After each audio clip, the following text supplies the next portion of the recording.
Esta soy yo cuando tenía 10 años. Era 1980. Esto es una foto de clase. Yo estoy sentada en el extremo izquierdo, por eso no se me ve.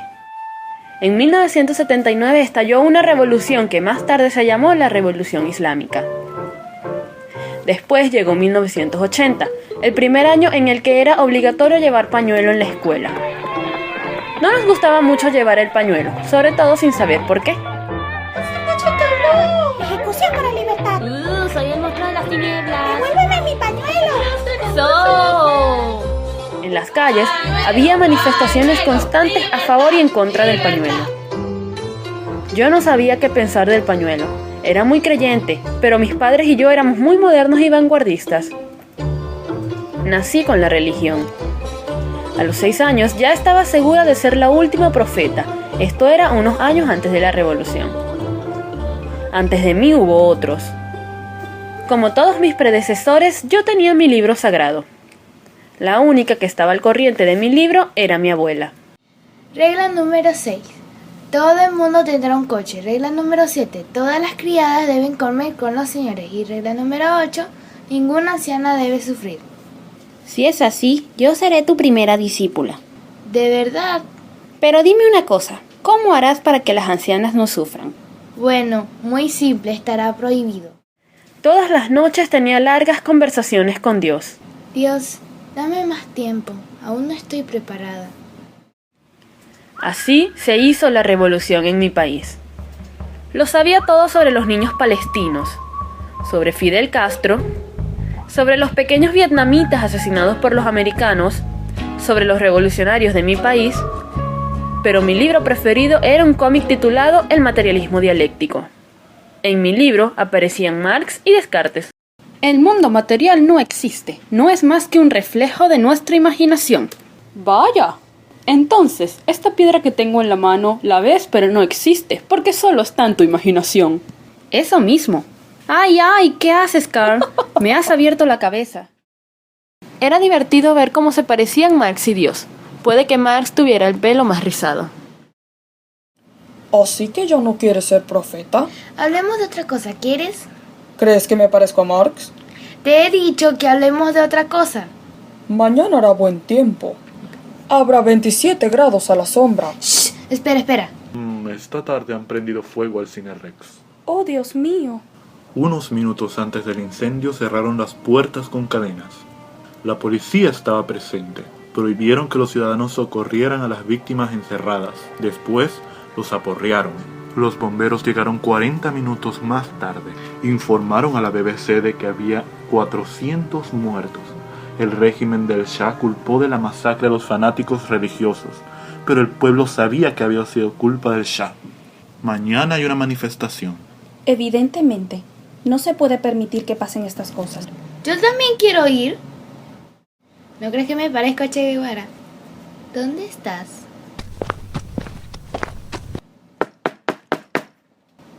Mañana quiero ir con ustedes. ¿A dónde? Para que una revolución triunfe, todo el pueblo debe implicarse. Ya te implicarás más tarde. Sí, cuando se haya acabado. Venga, ahora vamos a acostarte. Por favor.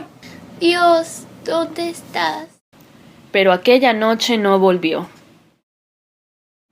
Mis padres se manifestaban todos los días. Aquello empezó a degenerar. El ejército disparaba contra ellos y ellos les lanzaban piedras. A fuerza de manifestarse y de lanzar piedras, llegaban por la noche con agujetas hasta en la cabeza. Siéntate en mis rodillas. Intentaré explicártelo todo. Bien, explícaselo todo. Yo me voy a acostar. El rey no fue elegido por Dios. Claro que sí. Está escrito en la primera página del libro de lectura. Eso es lo que dicen. La verdad es que hace 50 años, el padre del Shah, que era soldado, organizó un golpe de estado para derrocar al emperador e instaurar una república. Pero era un pequeño oficial analfabeto, una ganga para los ingleses, que ejercían una gran influencia. No tardaron en enterarse de sus planes. Vaya reza, puliendo las botas. Cuando seas emperador, te las pulirá un ministro. ¿Emperador yo? Por supuesto, amigo, es mucho mejor que presidente. ¿Y qué tendré que hacer? Nada. Tú nos das el petróleo y nosotros nos ocuparemos de todo. Así fue como se convirtió en rey. Y por supuesto, su hijo, el Shah, lo sucedió. Ya lo ves, Dios no tiene nada que ver en esta historia. Bueno, como creo que ya tienes edad de entender ciertas cosas, debes saber. El emperador derrocado era el padre del abuelo. ¿Mi abuelo? ¿Entonces el abuelo era un príncipe? Sí, en fin, entre otros. Pero esa no es la cuestión. Mi abuelo era un príncipe. Bueno, vamos allá. En aquel entonces, tu abuelo era joven y el padre del Shah le confiscó todos sus bienes.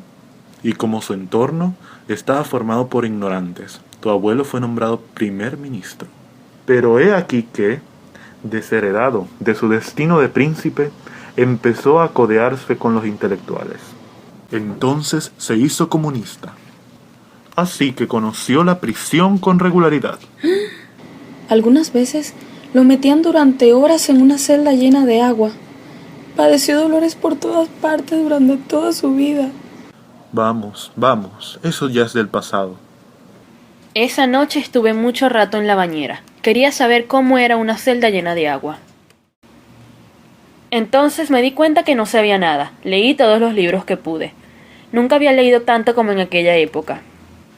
Había tomado una decisión. Por fin había comprendido los motivos de la revolución. Mañana vamos a la manifestación. Pero no tenemos permiso. No te preocupes, iremos de todas formas.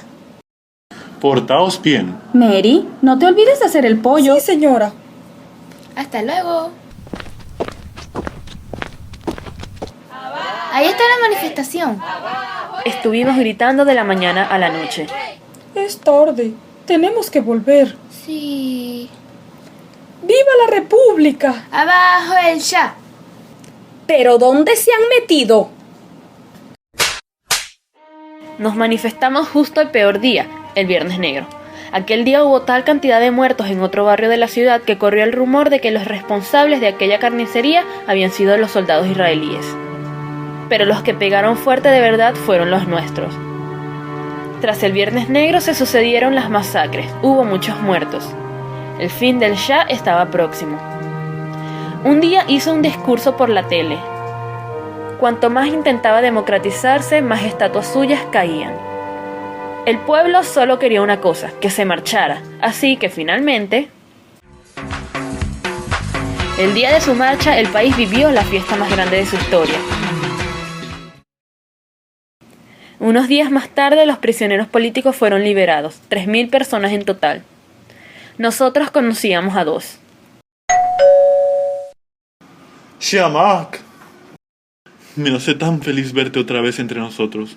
No tengo palabras. Lo sé, no digas nada. Moshen, madre de Dios, te creía muerto. Muerto yo, bromeas. En Chirona me llamaban el hombre de las 7 vidas. ¿Te acuerdas del día que me arrancaron las uñas? Volvieron a crecerme, aunque de forma irregular, pero en fin, aquí están otra vez. Nuestros carceleros estaban especialmente entrenados por la CIA. Unos científicos conocían cada parte del cuerpo, sabían golpear en el sitio justo. Fíjate, en la planta del pie hay nervios que van directamente al cerebro.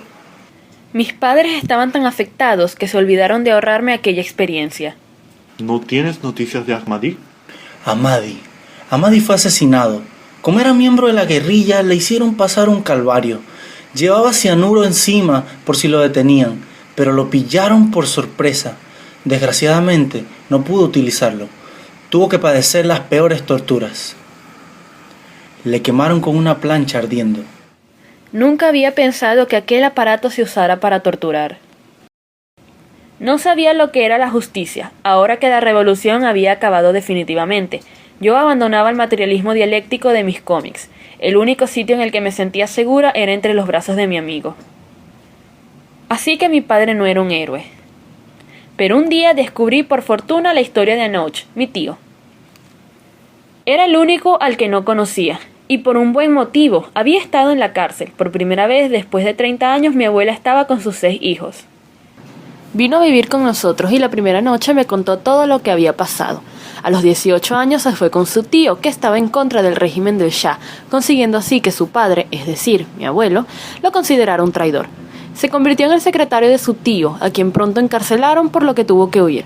Caminó durante 3 días y 3 noches por el bosque, escapando del régimen. Finalmente llegó a la Unión Soviética, donde se enteró que habían asesinado a su tío en la cárcel. Continuó su vida con los rusos, estudió el marxismo-leninismo, se casó y tuvo 2 hijas. Me mostró una fotografía de su familia en la cual había tachado la cara de su mujer. Le pregunté por qué había hecho eso y me dijo simplemente que los rusos eran diferentes. Pregunté ilusamente si no tenían cara. Él me respondió que no tenían corazón.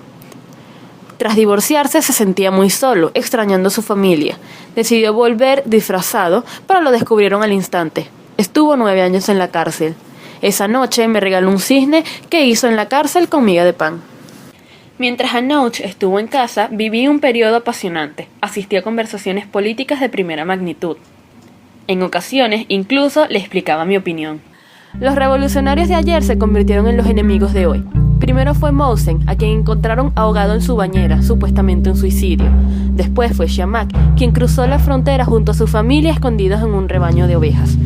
Anouch decía que todo iba a estar bien. No tenía que venir a buscarme Anouch. ¿Qué? ¿No tenía que venir él? Tengo que decirte algo. ¿Sí? Ha vuelto a Moscú. ¿Qué? Oh no, otra vez la vieja historia del viaje. Tuvo que irse muy deprisa. Su mujer lo llamó. Me dijo que le despidiera de ti. No se habla con su mujer. Creo que tenemos que hablar. Bueno, han arrestado a Anouch. Lo sabía. ¿Quieres hacer algo por él? Anouch solo tiene derecho a una visita y quiere verte a ti. Fui a visitarlo a la cárcel y me dijo que yo era la hija que siempre deseó tener, y luego me regaló otro cisne de miga de pan.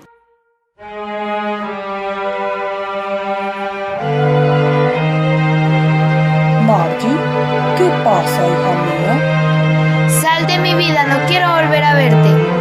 ¡Fuera! Así me quedé sin punto de referencia. ¿Podía pasar algo peor? Margie, corre al sótano. Nos están bombardeando.